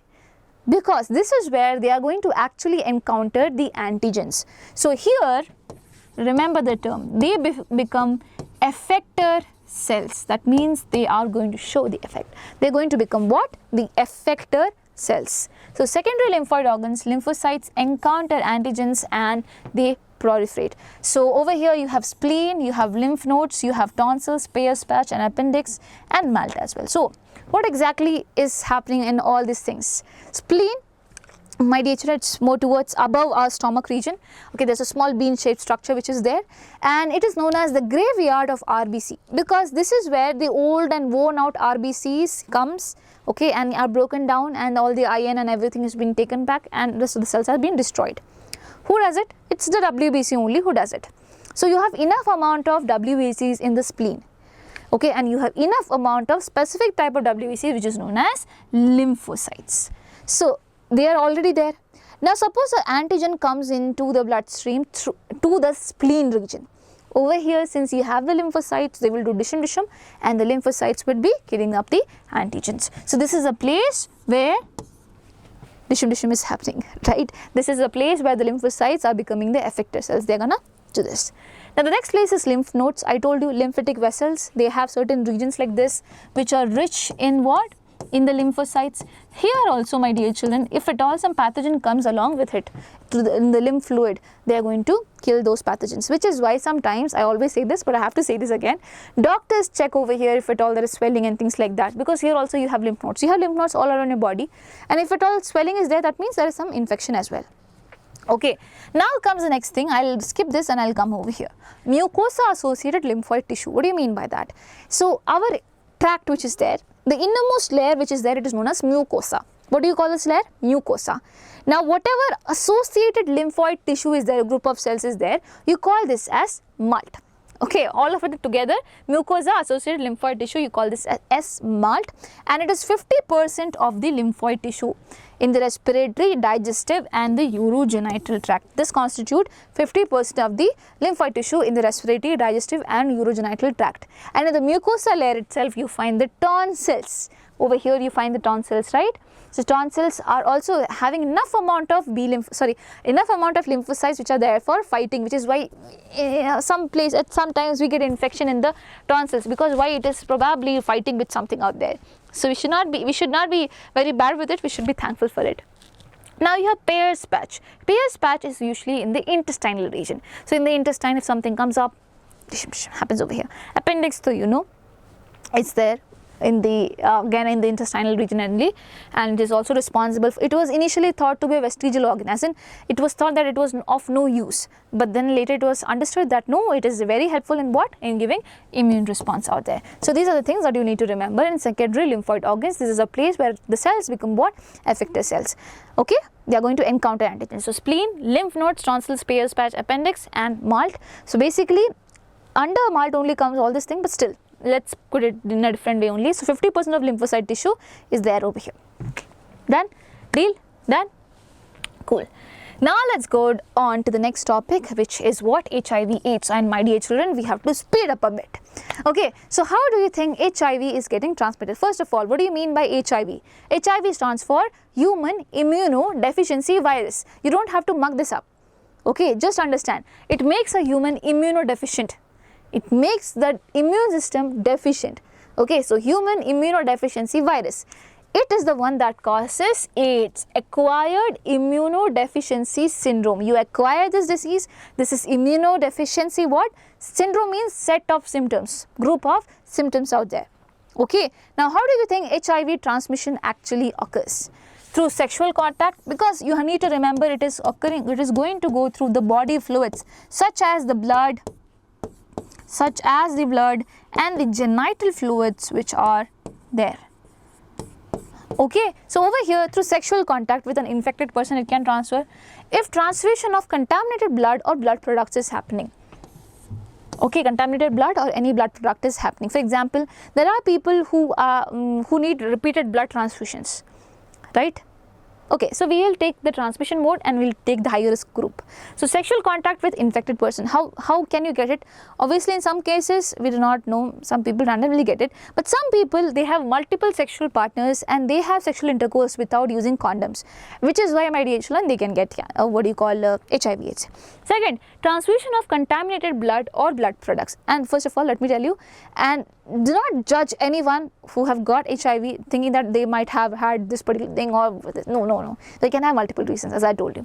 So transfusion of contaminated blood and blood products, for example people who are having thalassemia or diseases like that, genetic disorders where you need repeated blood transfusions. Suppose this blood is not being checked and is being given, then obviously people can have it. So individuals needing repeated blood transfusion are in high risk category because it can be spread like this. Now people who are sharing infected needles. Okay, now tell me who are under high risk category. Infected needles, obviously in hospitals, some hospitals which are not really good. So you shall be definitely checking if at all they are using a proper needle or not. Otherwise, in the case of drug addicts. So drug addicts basically they take the needles and they transfer it from other person to this person. So here the blood is coming in contact, my dear children, which is why this is also one thing. Now mother to child transmission through the placenta, which is kind of very rare but it can happen. Okay, so mother to child transmission, if at all the blood mixes up, my dear children, definitely there are high chances that it can happen. So that is the fourth thing which is there. So children born to HIV affected mothers. So these are the high risk factors. So, and this is the transmission mode. Can it spread through handshake? Okay, a common doubt that when I was in school, I used to get, ma'am, can HIV spread through kissing? So my dear children, let me make you understand that no, it does not. Okay, since you, and I have no shame in telling you this because I know you are in this age of experimenting a lot of things and you have a lot of things in your head, but you need to understand, you need to be cautious. Okay, when I say it's not spread to kiss, you need to understand one very important thing. If at all someone has some mouth ulcer, if at all a person has HIV, if at all that person has a mouth ulcer happening, opening up there, okay, the blood is being put in the saliva, my dear children, there are chances that you can contract it. So it's better, please keep their distance whenever needed. Okay, so that is the thing, and let's go ahead. HIV attack action plan. How does it actually affect our body? So for that I have to go to this particular picture which is given here. So you would be asked to give it the schematic representation of HIV attack. So make sure you're going through the entire thing. Make sure you're practicing this diagram as well. So over here, this is the HIV virus. So HIV which is there, my dear children, it has an RNA genome. That means the genome is made up of RNA, ribonucleic acid. Right? There are 2 strands of ribonucleic acid out there. 2 strands. They are not double stranded. They are single only. But they are individually just there. And there is a protein covering which you call as capsid. Okay. Now this virus which is there, virus will come and infect the normal cell. Which cell? Macrophages. Remember, macrophages are the first one to get attacked usually. They come in the macrophages, come attached to the membrane and slowly transport their genetic material, that is the RNA. Done. Now RNA is inside. In human body, what is our genetic material? It is DNA. So it wants to become the DNA. How? Because it has, my dear children, it has 3 enzymes with it. When it comes with 3 enzymes. One such enzyme is known as reverse transcriptase. You know the process of transcription? From DNA, you make the RNA, this is known as transcription. If you do the opposite, from RNA you want to make the DNA, you call this as reverse transcription. And which enzyme helps in that? It is known as reverse transcriptase. It does that, you get the DNA, okay, and this is a double-stranded DNA. This double-stranded DNA is going to get incorporated into our DNA with the help of another enzyme, the second enzyme, integrase. So it gets integrated into the human genome with the help of integrase. Even though you do not remember the name of all the enzymes, it's okay, but please remember reverse transcriptase. From RNA to DNA you get it, and then this DNA is getting incorporated over here. Now, you know, in the normal process, the DNA will transform into RNA and then RNA give rise to proteins, right? So RNA will also be there and the proteins will also be made. What proteins? The viral proteins, the proteins that the virus needs. That means the enzymes or the capsid and everything. Okay, so these proteins when they come out, they are usually big. So you have to cut it with the third enzyme, which is protease. So they cut it and make it sure that okay, all of them are properly arranged and things like that. And you have the RNA already. Now you have a group of what? HIV viruses out there. Later these guys are gonna go out. So can I call the macrophage as an HIV factory? The answer is yes. You need to call macrophage as the HIV factory. Now the next group of cells that it is going to affect is the most important cells of our body, the T helper lymphocytes. Okay, it's not random any cells out there, it is what? T helper lymphocytes or helper T lymphocytes, because these cells are going to be the mediator of everything. They are going to say that something has happened, you need to do something, something has happened, you need to do something. So the mediator, if a mediator itself is getting affected, do you think the message is going to go on? Which is why they are going to target them, and that's how you're going to get your immunity very, very weak. So HIV infection and AIDS progression. First of all, virus entry, HIV enters the macrophage. After infection, replication happens. RNA genome converts to viral DNA using reverse transcriptase. Viral DNA integrates into the host DNA. Macrophages acts as HIV factories, continuously producing what? New viruses. Helper T lymphocytes attack. HIV enters the T helper cells, replicates and produces progeny viruses. These viruses infected more T helper cells, leading to their progressive decline, my dear children. Effects on the body. Decreasing T helper cells, weakened immune system. Symptoms, you will get fever, you will get diarrhea, you will have weight loss. Fever, diarrhea, weight loss. And there are certain infections that are known as opportunistic infection. That means they usually do not happen. They are waiting for your body to become weak and then they infect. So, for example, the bacteria Mycobacterium, they affect viruses, fungi, parasites such as Toxoplasma. All of it affects you. Okay, attack due to weak immunity. So please remember the name of the bacteria, that is Mycobacterium, and the parasite which is Toxoplasma. Ma'am, is there any way to screen this particular disease? Can I understand that I have this disease or not? Yes, there's a test which you call as ELISA, enzyme linked immunosorbent assay. Enzyme linked immunosorbent assay, ELISA. So I have a detailed explanation of how it works, but I think I should not be talking about it because it's already 1 hour 25 minutes. So we'll have it later when we have the segregation of the chapter, but as of now I think that's enough for you to understand. So ELISA is the test that we use. It is going to make use of certain enzymes, so which is why it is known as enzyme linked immunosorbent assay. Now ma'am, can we treat HIV? So you cannot cure HIV, let me tell you. HIV is not curable. But HIV is treatable with the help of antiretroviral drug, because this is a retrovirus. HIV is a retrovirus, so you can use antiretroviral drugs for prolonging life but cannot cure. Death is what? Inevitable. That is inevitable in general case also, right? So yes, death will anyway happen in a normal human being as well. So please understand that any one of you who know people who have AIDS, suggest them that they should not get stigmatized, they should not be getting the trauma of it, but please show to a doctor to have the right type of drugs, that is the antiretroviral drugs, and be safe. You know what, I have people who I know have AIDS and they live very peacefully. They have certain things that they definitely need to follow, and they definitely do that, and they make sure that no one else get this particular disease, because that's a trauma everyone gets to understand when they have the disease. You get it? So many people try to stigmatize them that they want no one else to feel that way. Okay, so if at all you are a person who is a science student, you need to understand all this thing and share this information to as many people as you can. Okay, done? Will you remember ELISA? Will you remember all this thing? Macrophage is the HIV factory, T helper cells are the ones that are affected. Okay, now this is a question. This type of questions can be coming in. If at all you know the answer, you can comment down in the comment section. Identify the enzyme that catalyzes the step labeled as M. This is the label step M in the given schematic representation of replication of retroviruses. This is homework number 1. If at all you know the answer, definitely let me know. Now the next type of thing that is there. Okay, before this there is there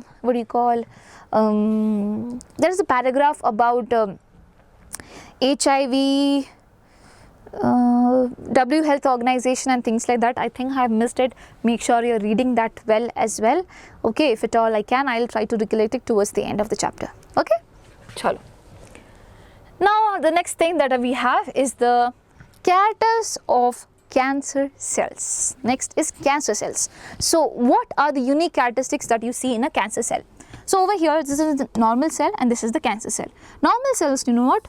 They divide and they stop dividing. After some point of time, after some type of divisions, they stop it. So you say this is controlled growth. But over here, they keep on dividing. What do you call this type of growth? You call this uncontrolled cell growth. Now associated with this, I'll tell you one more point.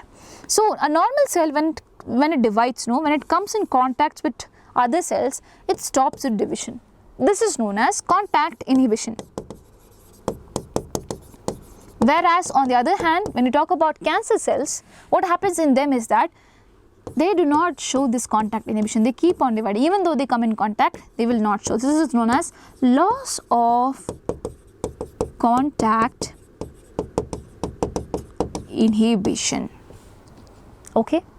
The next thing which is there, what is the next thing? After this, what is the next thing that is there that you know about cancer cells? The thing is that they can spread throughout the body through the blood, and this feature is known as metastasis. So they spread throughout the body through the blood and things like that, and this is known as metastasis. So if at all you are asked to write 3 features of cancer cells: uncontrolled cell growth, loss of contact inhibition, and my dear children, metastasis. Okay, so I told you about this. Now the cancer cells which are there, my dear children, initial stage of it is known as tumor. What is a tumor? So the cells which are there, they divide, but they stay at one particular place. These are known as benign tumors. They cause minimal harm. They're just there. You just have to remove it. Some people remove it, some people don't. Then there is malignant form of tumor, which is caused by rapidly dividing cells, that is the cancerous cells.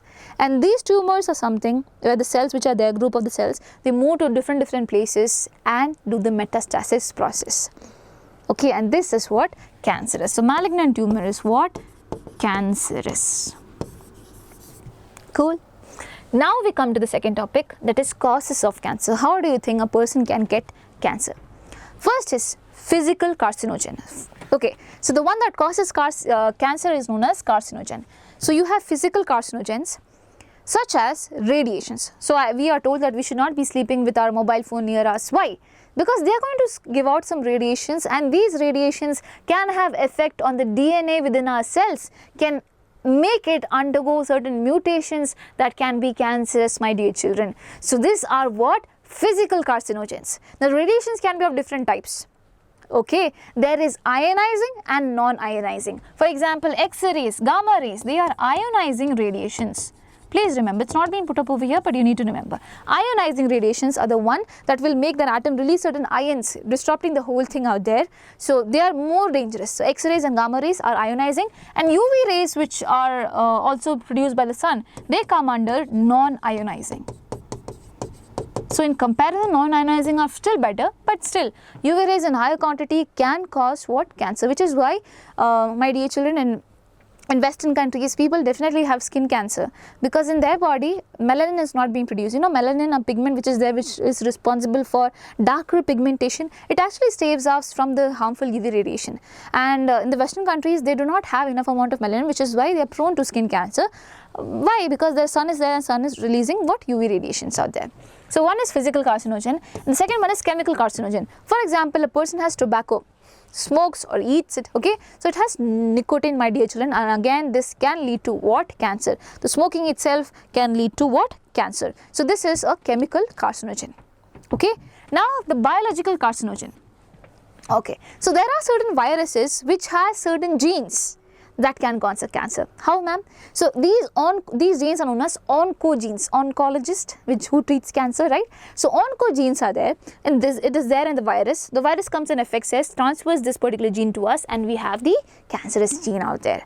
So oncogenic viruses are there that contains what? Viral oncogenes that causes cancer. That is one thing.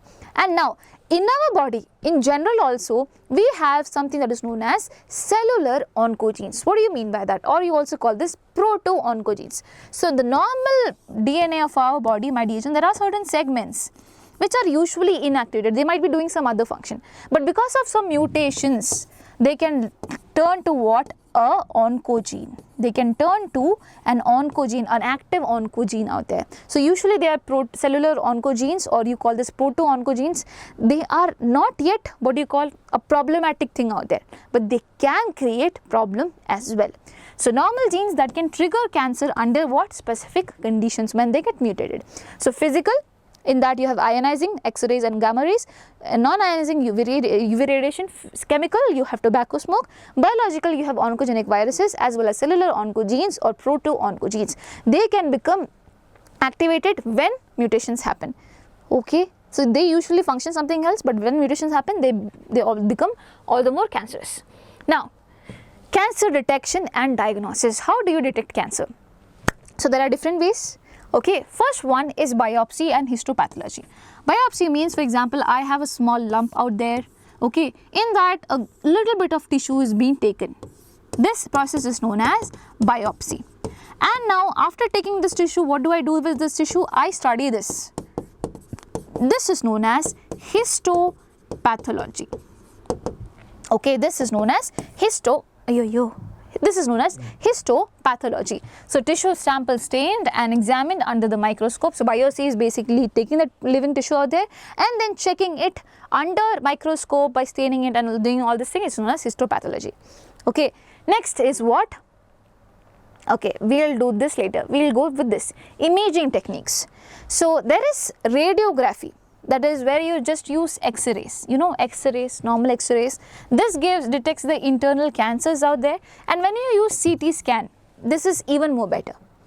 Okay, so in general, I don't want you to get too distracted with all of this thing.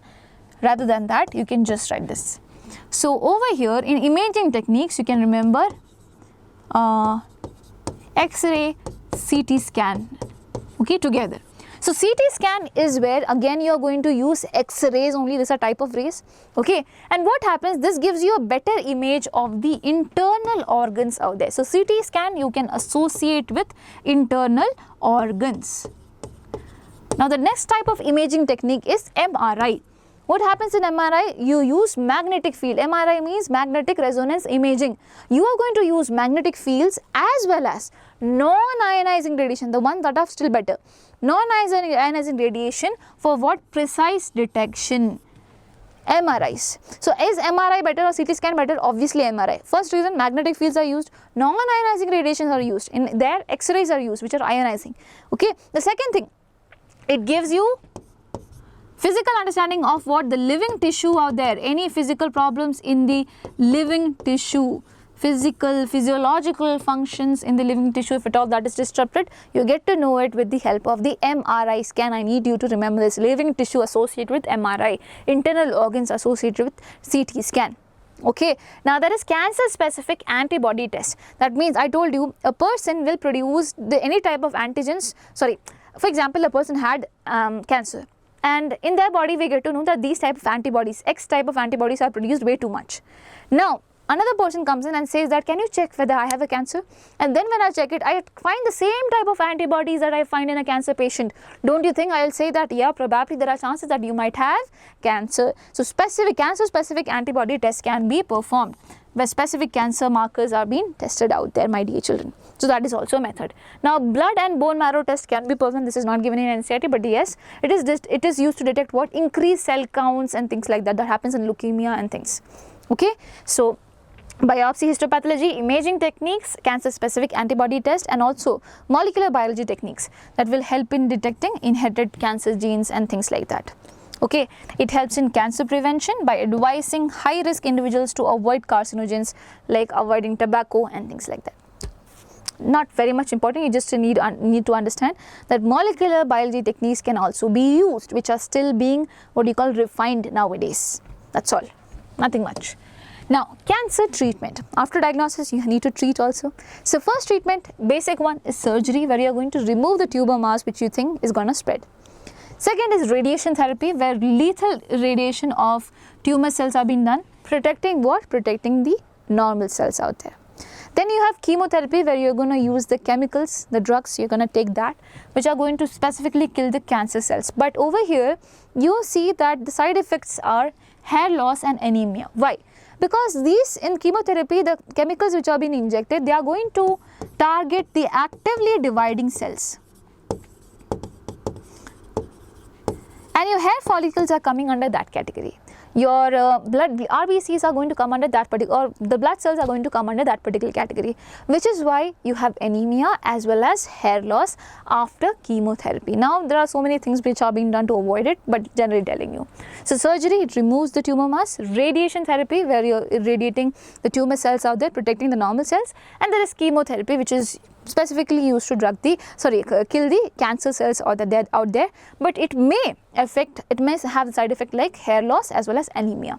Now combination therapy, where most cancer requires surgery, radiation and chemotherapy, all of them together depending on the severity of the case. Okay. Now immunotherapy, there is one more thing that is being done, and that is immunotherapy, my dear children, where it's like post-cancer treatment. Okay, since your immune system and everything is going to be really weak, my dear children, you are going to give some biological response modifiers like alpha interferons. These interferons are different from the other interferons that we studied. So alpha interferons are something that is going to boost our immunity so that it can destroy any tumor cells, if at all if there is any. So they are going to specifically act on the tumor cells out there. They evade the tumor cells.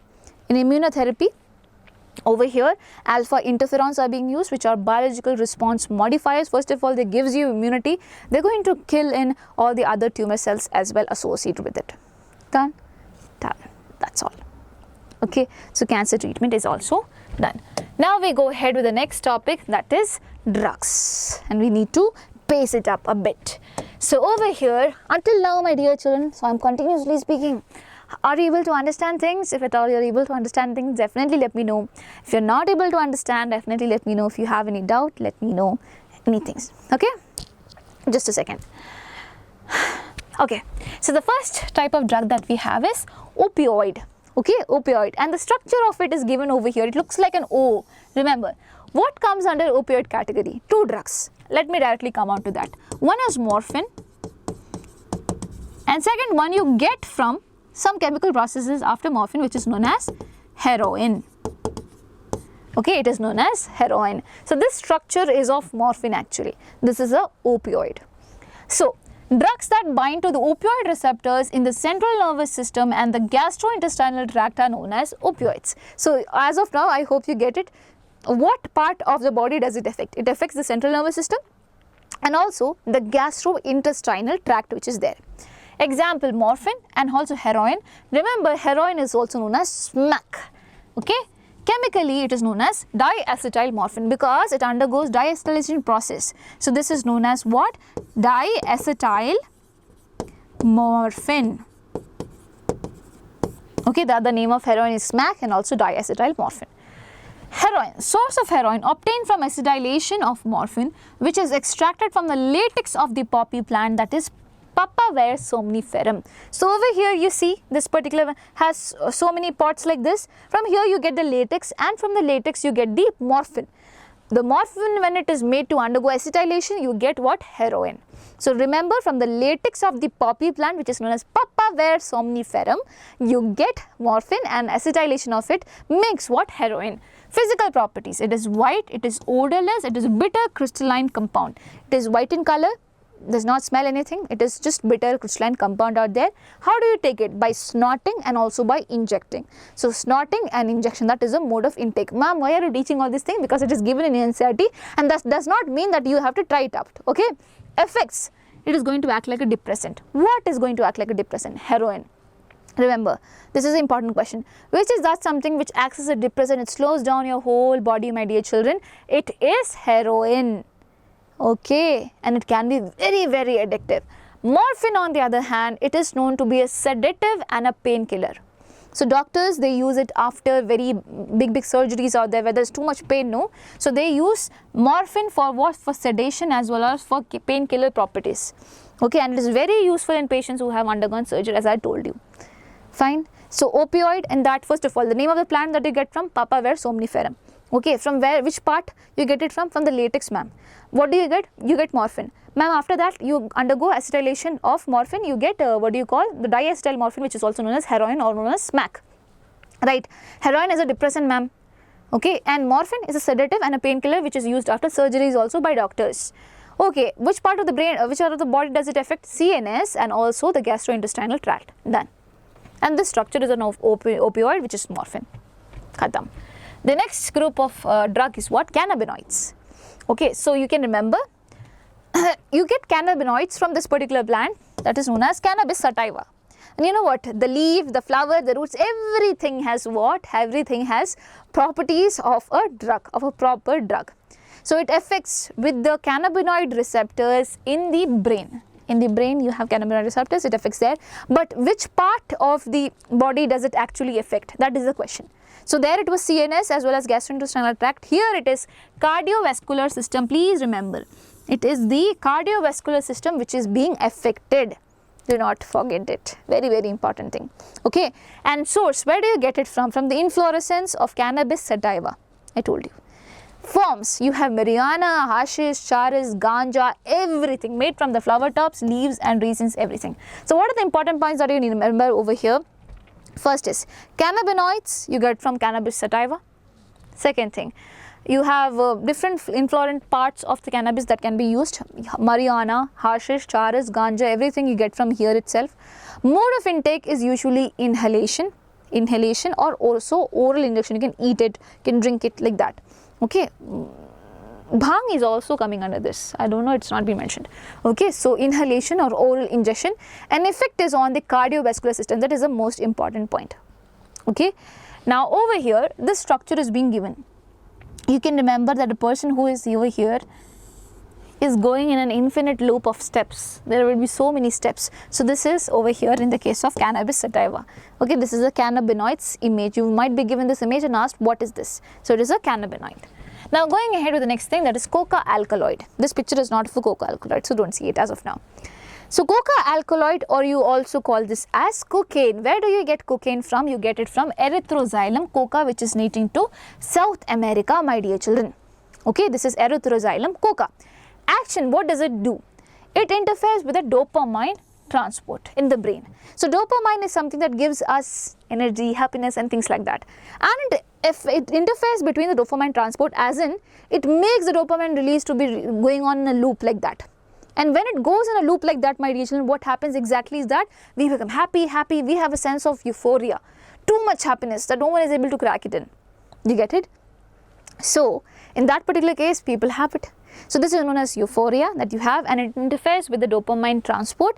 And here also you can think it is the CNS which is getting affected. Okay, it is the central nervous system. So first in the case of opioid, and over here in the case of coca alkaloid, the CNS is getting affected. There one more thing is getting affected, that is gastrointestinal tract. Over here it is just the CNS, and basically the dopamine transport is getting affected, and it is also known as cocaine. The cocaine is also known as coke or crack. Coke or crack, both of them starting from C. Okay, smack is for heroin. Now erythroxylum coca is the name of the plant, and how it is taken, it is usually snorted. Okay, now effect, it is a stimulant, it increases euphoria and energy, and high dose of it causes what? Hallucination. Usually most of the drugs, they causes hallucination, even cannabinoids, but it's not given in NCERT, so don't learn it. So hallucination over here, as in, for example, you will see that cow is flying, you are crawling, a lot of other things that you definitely did not see. And is this risky? Yes, it is very much risky, because you're seeing some things that did not happen. You might feel it's fun, but it's the more risky, because if at all you're left alone, my teacher, where will you go? You get it? There are a lot of things out of it. Now, there are other hallucinogens, okay, which are being mentioned in your NCERT, the one that gives hallucination. Atropa, belladonna and datura is one of them. This is the image of datura. Okay, this is the image of datura where you have a funnel shaped thing like this. Please remember, this is datura and this is a hallucinogen.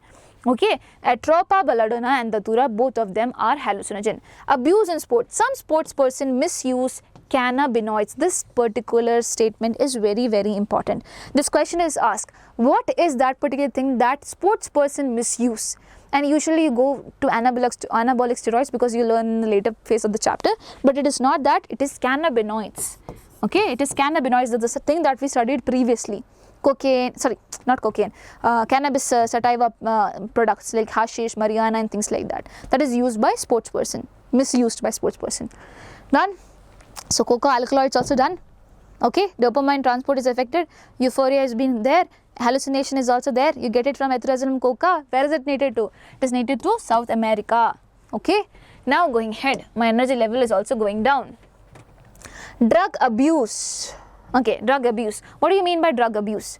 When non-medicinal use or excessive intake is being taken, you're abusing the drug itself. That is known as drug abuse. Here the physical, physiological, psychological functions are what? Hampered, my dear children.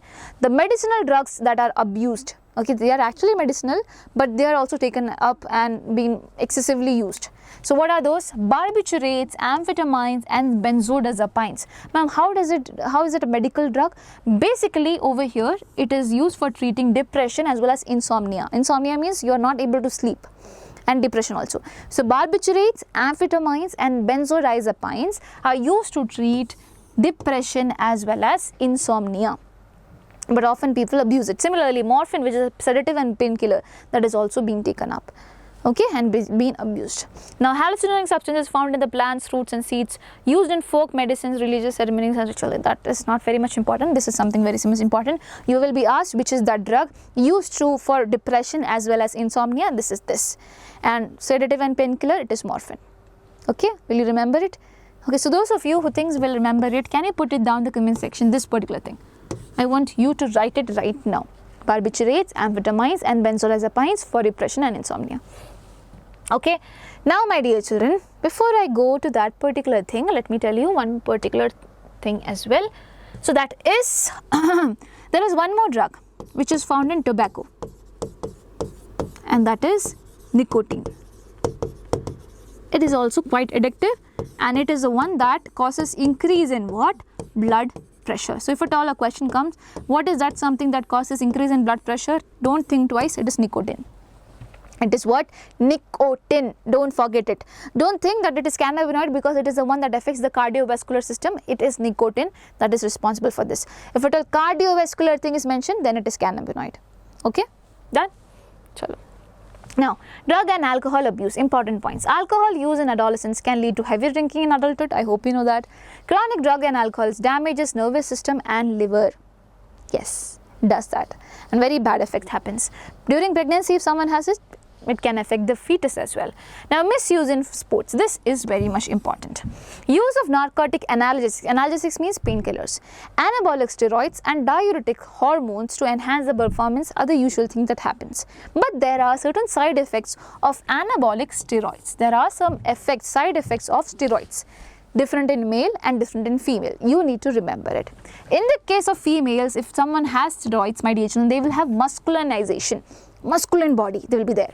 There will be mood swings, there will be depression, there will be irregular periods and excessive hair and deep voice. So first thing, masculinization, deep voice, okay, depression and irregular periods, and also mood swings and excessive hair on their body, okay.